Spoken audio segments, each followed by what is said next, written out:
Hi, good afternoon. This is JP Williams, the State Director of Special Education at the Montana OPI. I'm here today joined by John Gorton, who is the Monitoring and Compliance Manager. Good afternoon, John. Good afternoon. I do not see that we have any guests available, but we will proceed as scheduled. I'm going to share my screen. And before I do, I want to note that this meeting is being recorded and we will transcribe this recording and add any received public comment, concerns, or notes to the public comment summary on the 1% waiver request, which is available at the special education website. At this time, I will share my screen just to review the agenda.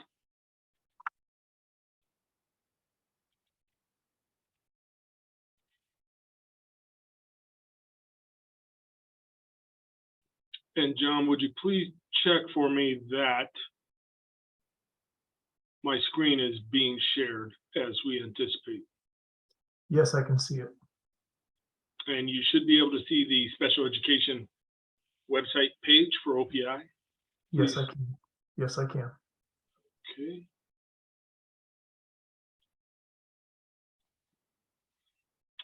So today's agenda, which is a repeat of November 17th, 22nd, and December 8th, is noted below.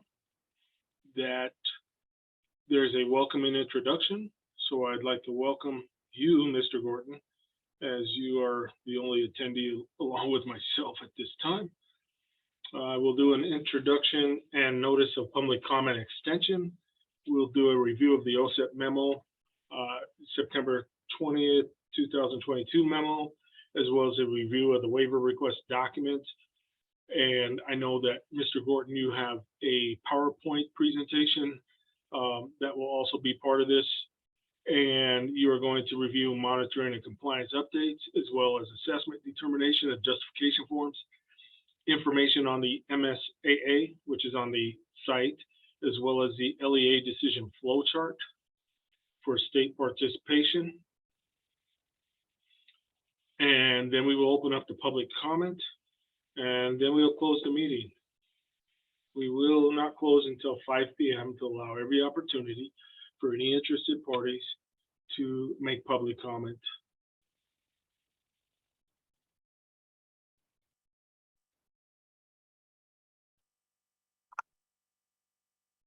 John, did you have any questions on that agenda? I do not. Okay, so I am going to switch now to the memo to states. Again, this is all available on the special education website. John, would you please confirm that we are sharing the screen that reflects the September 20th memo? Yes, I'm seeing that memo. Thank you for your confirmation. On September 20th, 2022, a memo was sent from the United States Department of Education to state assessment directors, state Title I directors, special education directors. This memo came from Patrick Rooney, as well, who is the Director of School Support and Accountability for the Office of Elementary and Secondary Education, as well as Ms. Valerie Williams, the Director of the Office of Special Education Programs of the Office of Special Education Rehabilitative Services. This subject on the memo was regarding requirements to the request for waiver or waiver extension for the 2022-23 school year from the 1% cap on a percentage of students with the most significant cognitive disabilities who may be assessed with an alternate assessment aligned with alternate academic achievement standards.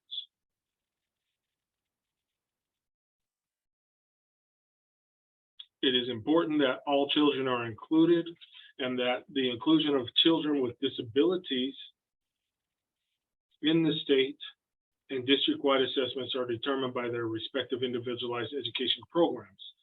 And this is required under section 612, Section A, Section 16 of the Individual with Disabilities Act.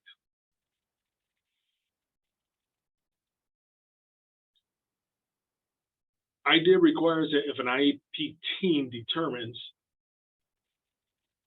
that a student must take an alternate assessment instead of a regularly scheduled state or district assessment of student achievement, it must include a student statement on the IEP of why the student cannot participate in a regular assessment and why the particular alternate assessment selected is appropriate for the student.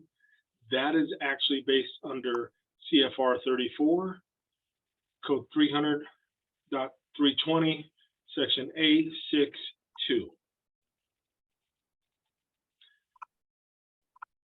We know that children with the most significant cognitive disabilities are among those disproportionately affected by school closures and other disruptions to instruction. So it's especially important for educators to collect accurate information on the academic performance of these children to inform decisions about resources, programs, instruction, and individualized supports and services for the 2022-23 school year.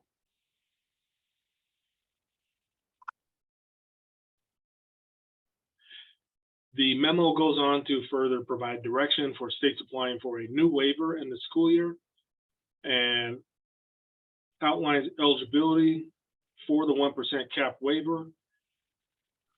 It's important to note that states must have assessed at least 95% of all students enrolled and 95% of children with disabilities in the previous year in the grades in the addressed subjects. It is also important to note that if a state did not meet the 95% assessment participation requirements in the 21-22 school year, it is not eligible to receive the waiver for the 1% cap for participation for school year 22-23. States are also required to provide evidence that each LEA anticipates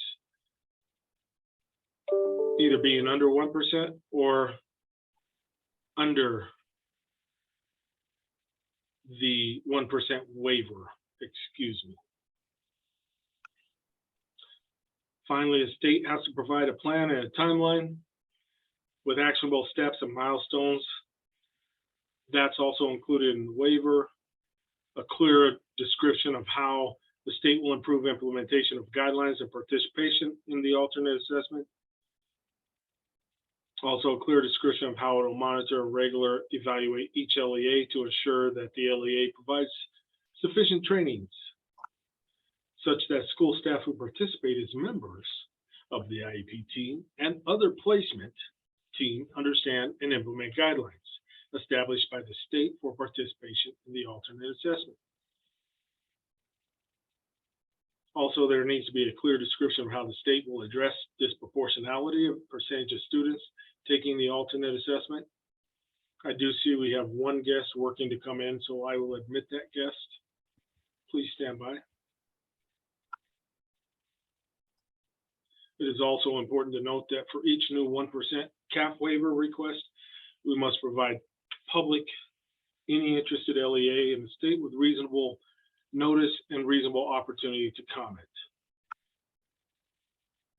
on the entire waiver request, including the plan and timeline described as above in the memo.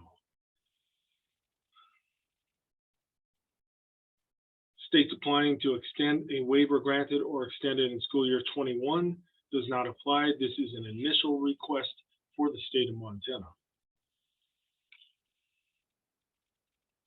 At this time, I'd also like to say hello and good afternoon to Dr. Julie Mergel, who is with OPI. She is our Chief Operating Officer. Hello, Dr. Mergel. Thank you for attending today. Right now, at this time, it is just Mr. Gorton, myself, and you. Excellent. Thank you. Please continue, JP. Much appreciated. And hi, John, to you. Hello. States that are denied the waiver in 21-22 had to follow instructions for applying for a new waiver. There's also information in the memo about the combination of seeking a new waiver and an extension waiver for the 21-22 previous school year. Also, states with early testing windows, there's information in regards to that. The memo also did have two appendices attached to provide statutory and regulatory requirements provided as suggested in the format for assessment participation data tables in the waiver request. And if you are going to review the waiver, you will see those data tables in there on the Montana waiver.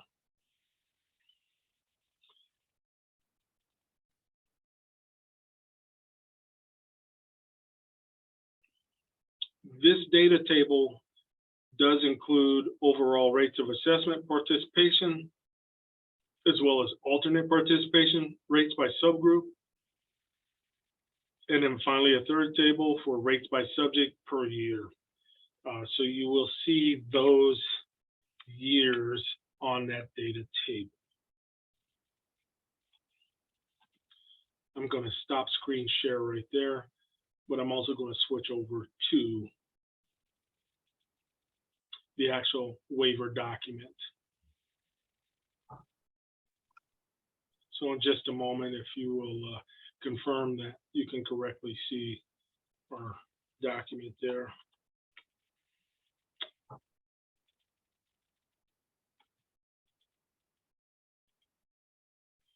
And you should be able to see that screen being shared at this time.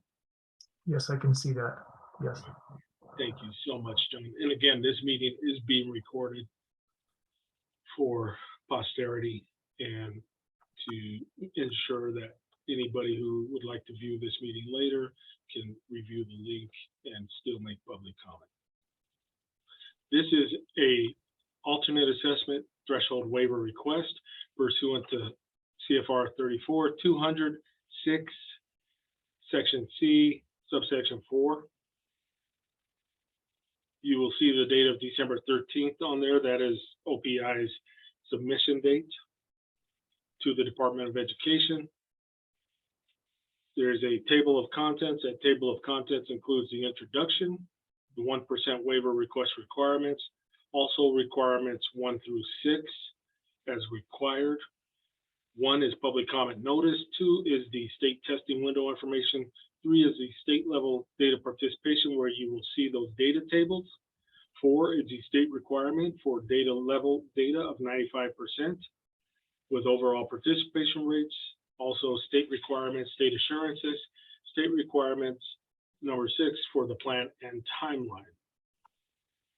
This plan and timeline includes improving implementation for participation guidelines, as well as possibly revising the definition of students with the most cognitive disabilities, as well as a plan and timeline for taking steps to support and provide appropriate oversight to districts anticipated to exceed 1%, and a plan and timeline for addressing disproportionality in percentage of students taking the alternate assessment. There is also a public comment summary, with acknowledgement. So OPI has adopted an alternate academic achievement standards for students with the most significant cognitive disabilities, which measures the achievement of those standards with an alternate assessment, aligned with the alternate academic achievement standards based upon Federal Regulation 34, CFR 200-6, Section C, subsection 2. This requires that each of the subjects for which assessments are administered, the total number of students assessed in that subject using the alternate assessment and alternate academic achievement standards may not exceed 1%. The Federal Every Student Succeeds Act, also known as ESSA, E-S-S-A, caps the percentage of students who can take the alternate assessment at 1% of the total students tested. ESSA also allows that the state may not exceed 1% cap to apply for a 1-year waiver. This is an initial waiver request for the state of Montana. However, after reviewing assessment data from the years of 2015 through 22, the Office of Public Instruction does believe that the waiver may be necessary for the 22-23 school year and will be seeking a 1% waiver for math, English language arts, and science in the 22-23 school year.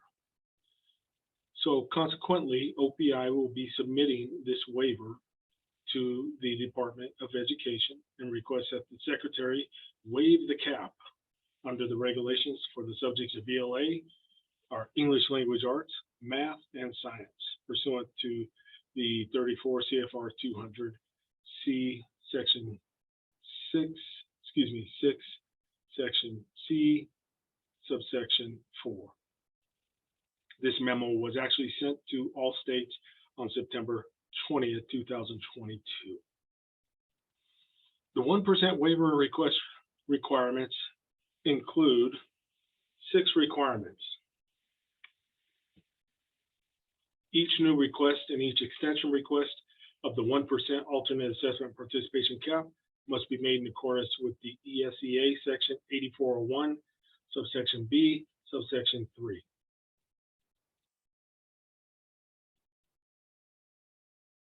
Montana will allow for a public comment of a 60-day period from November 7th, 2022 through January 7th, 2023.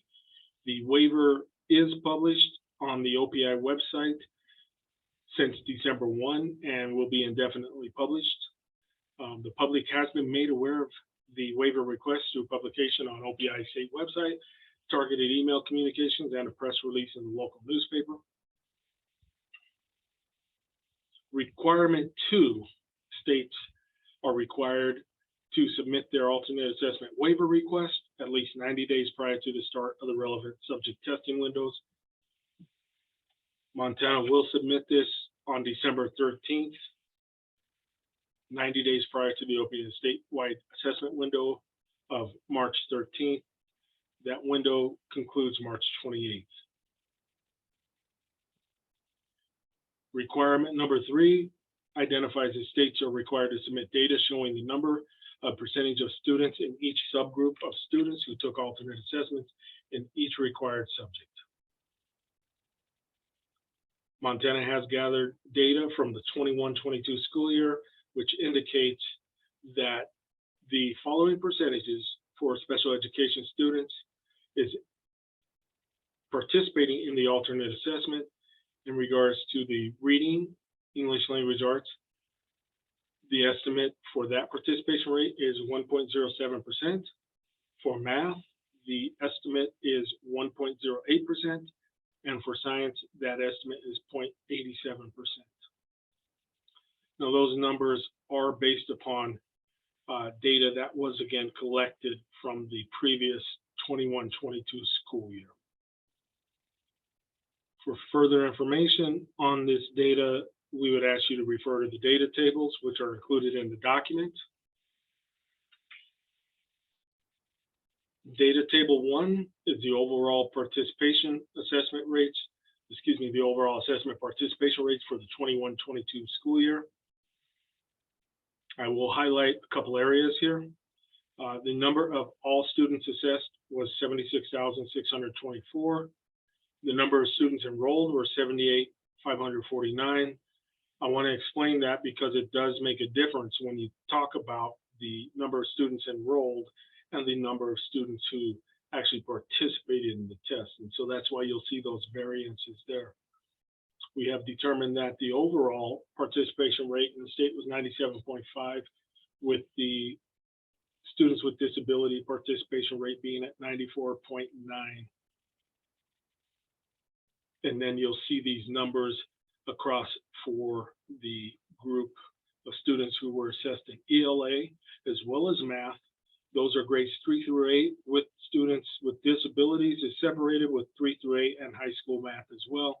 And then you'll see the third section as 3 through 8 high school science, with the students with disabilities also noted in there as well. What I do want to make sure to note and bring attention to is that those previous numbers of assessment participation rate were at 94% in math, as well as 93.9% in science. And again, the ELA was 94.9. That's important because you can refer back to the 95% requirement based upon the memo. Table 2 discusses and reveals the alternate assessment participation rates by subgroup for 21-22. So it is broken down by ELA as well as math,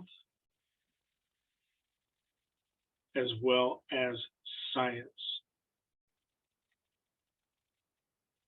So you can find those numbers in each category on table 2 of the data requirement based upon requirement 3. Finally, you will see, based upon a year of enrollment, the participation rates that were based upon enrollment. That is the end of the tables. Requirement 4, 34 CFR 200.6, section C, subsection 4, subsection 2, also requires that states demonstrate they have assessed at least 95%. I want to make sure that we are being very transparent in delivering the percentage rates, and really to make sure that we understand how those assessment rates are tied back into the initial waiver request based upon the memo to states from September 20th. Requirement 5 also requires that the SEA, the state educational agency, has verified with the district that more than 1% participation in the alternate assessment has the following guidelines. They will address disproportionality and participation in the alternate assessment. OPI has created an LEA assurance form, which is available on the website. I would like to note too that at any time, based upon the need of the state and LEAs, as well as direction from the Department of Education, these forms may be revised as well as subject to change. Also, there is a descriptors document, which I believe Mr. Gorton will be going over here shortly, as well as for any LEAs non-compliance, additional technical assistance. And that's actually going to be explained here, as well as addressing the disproportionality. Disproportionality will be assessed on gender, economic disadvantage, racial, ethnic groups, English language learner status, and will be addressed through additional training, technical assistance, and corrective actions when required. Requirement 6 requires a plan and timeline. The state will improve implementation and guidelines for participation. Also, the state will take additional steps to support and provide appropriate oversight to each LEA in the state that is anticipated to be over the 1% of its assessed students in the alternate assessment. And the state will address disproportionality in the percentage of students taking the alternate assessment. I do want to also highlight that this is the state's responsibility to ensure that the statewide is meeting the 1% waiver, and it is OPI's role and intention to work in a collaborative and supportive professional manner to assist schools in their needs.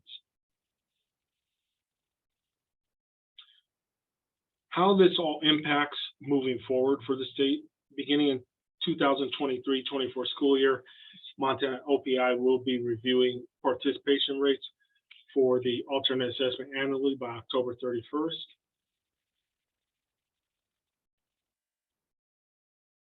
We will ensure that there is training to understand the most significant cognitive delays, as well as a second requirement, which is a red flag requirement. A red flag is a data point that stands out or may look questionable when thinking about the most cognitive disability. The red flag criterion review process will be in categorical variables, including primary disability, instructional reading level with comprehension, math computation skills, and writing skills. This is a secondary measure because we have a unique dynamic in our state with rural schools who may exceed the 1%, however, may not present red flag categories. So this is why we have a second additional measure. Also, Montana will review those LEAs who exceed the 1% cap. They will be evaluated into 3 tiers. Those 3 tiers are Tier 1, advisory, Tier 2, targeted, and Tier 3, intensive.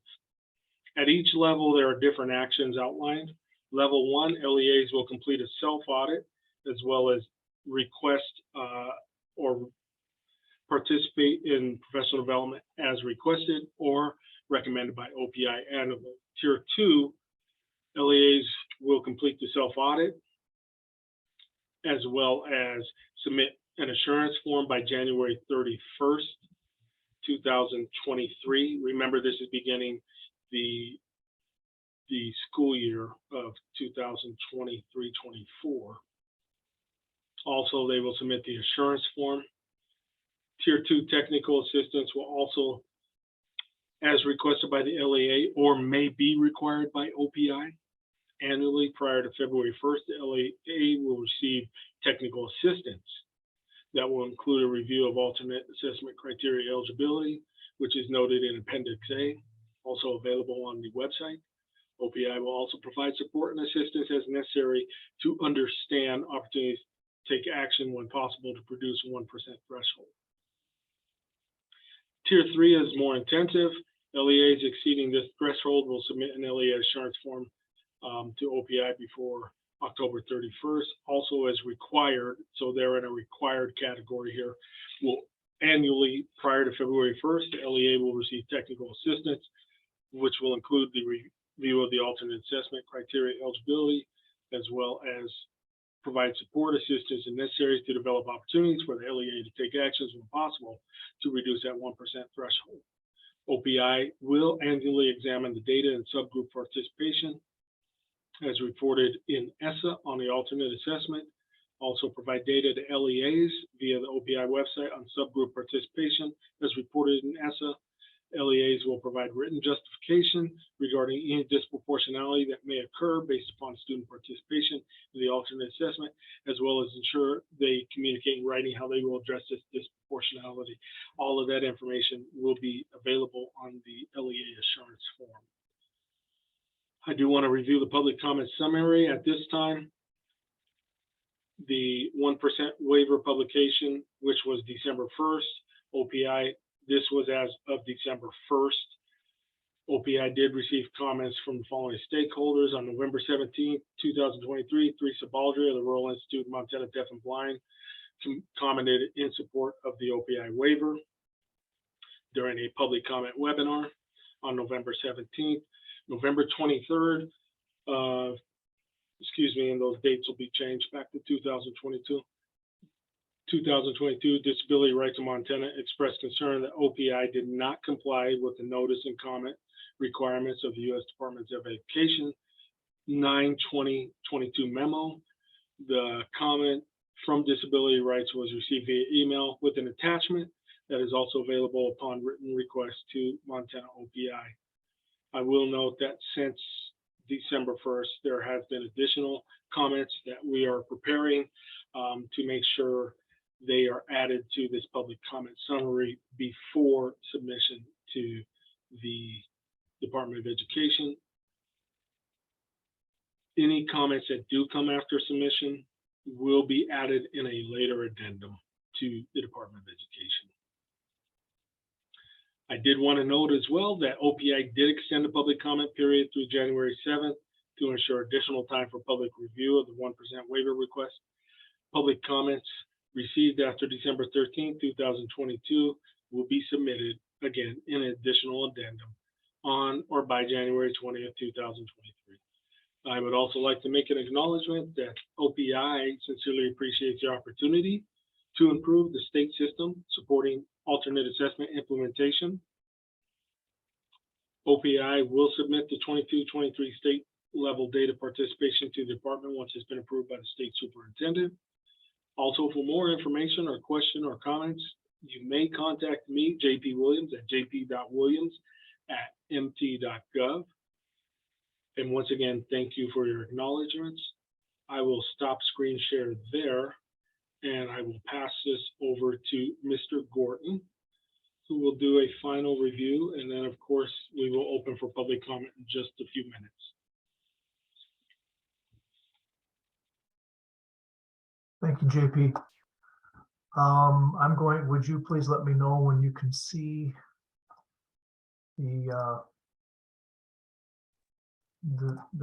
PowerPoint I have for this presentation? I can see it and you are sharing. Thank you. Okay,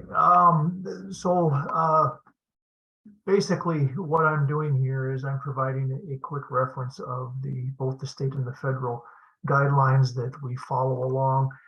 This was, JP has already summarized both of these um, citations and given a brief outline on each one of those. But the school districts are obligated to ensure that equal access is provided for all students, regardless of ability, and are free from discrimination and so on.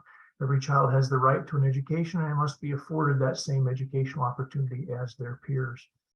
Along those same lines from the CFR, it talks about the fact that all students, regardless of ability, will have the opportunity to participate in a statewide assessment. And so we are advocating for that. We are utilizing this information to help steer the process overall.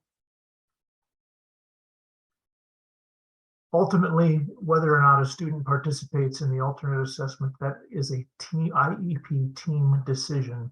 And so we are not able to provide guidance as far as what it ought to look like, but we can provide guidance on what it should not be based upon. And so we have these 14 areas that I can briefly summarize. Obviously, the first one is that it cannot be contingent upon a specific disability category or label. Number 2, poor attendance or extended absences from school. Native language or social, cultural, or economic differences cannot be considered.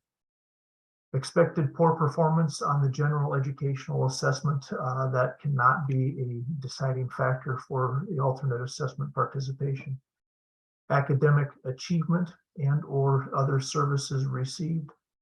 Number 6, educational environment or instructional setting cannot be considered.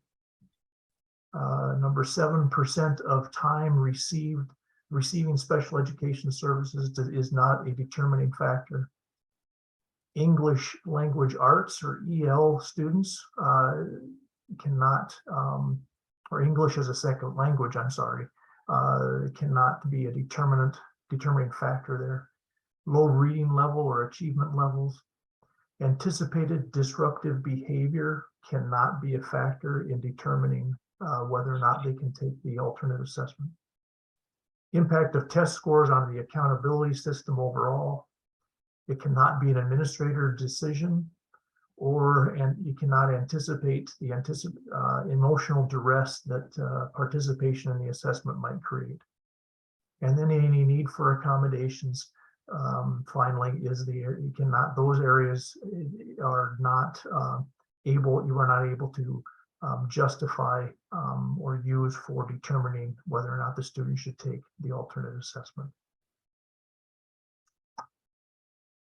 Within the IEP process, there is a section, Montana's OPI guidance. We have a section in there when the team comes to the portion of the IEP where they're talking about the statewide assessments.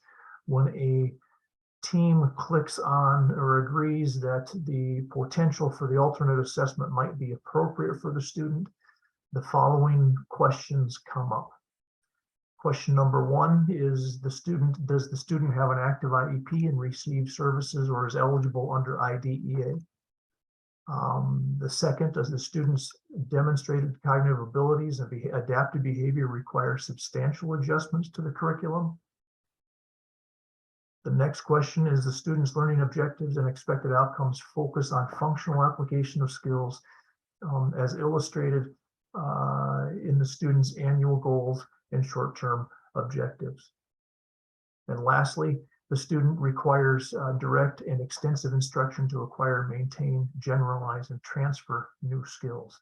If the team can affirmatively answer those 4 questions, the likelihood of being eligible for the alternate assessment would be appropriate. And I would like to add to this that school districts can exceed the 1%, but the state is not able to. And if the state anticipates the exceeding of that 1%, that is where the waiver comes into play. in this process.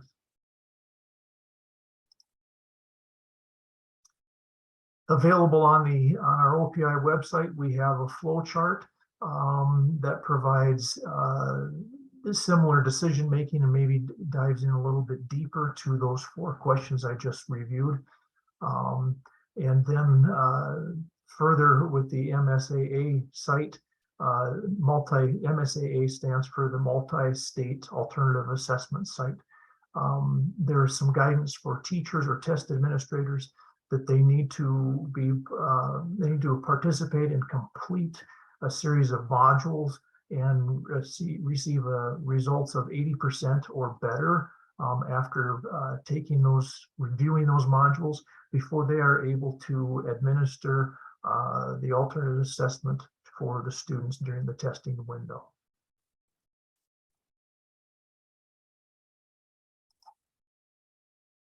And that concludes my portion, JP.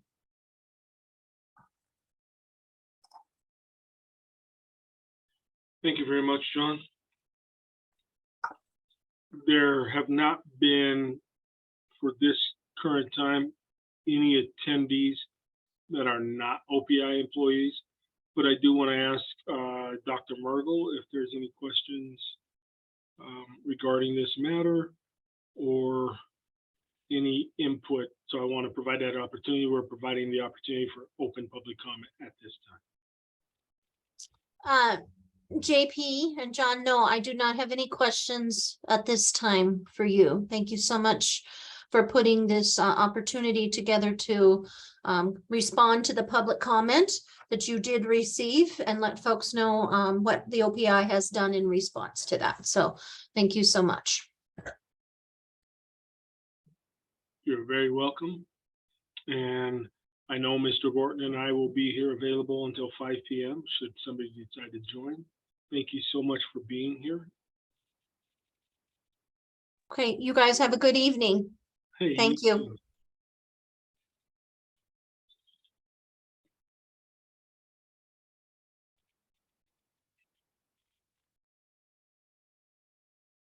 So I do want to note that the time is 4:43 p.m. We are scheduled to be here till 5 p.m. Mountain Standard Time. At this time, again, we have not had any guests step into the meeting to join us. However, we will stop at the published time of 5 p.m. In respect of time. So thank you so much. We'll hang on here for just a bit. Should anybody actually sign on, we will invite them to make any comment or concerns or any notes that they would like to make. Thank you.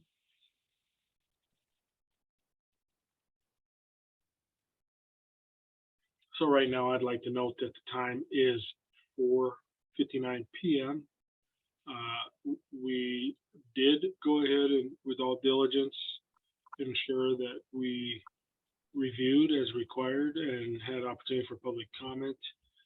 It is important to note that we will and have extended that public comment window to January 7th, just so there is further opportunity to comment or provide questions, concerns, and we appreciate the opportunity to do so and to work on the overall need to strive for supporting LEAs in the state, as well as we at the OPI are striving to build strong collaborative partnerships and relationships with our LEAs in order to promote further student success for children in Montana. My name is JP Williams. I'm the State Director of Special Education with John Gorton, who is the Monitoring and Compliance Manager for OPI. And at this time, since it is 5:01 p.m., we will sign up.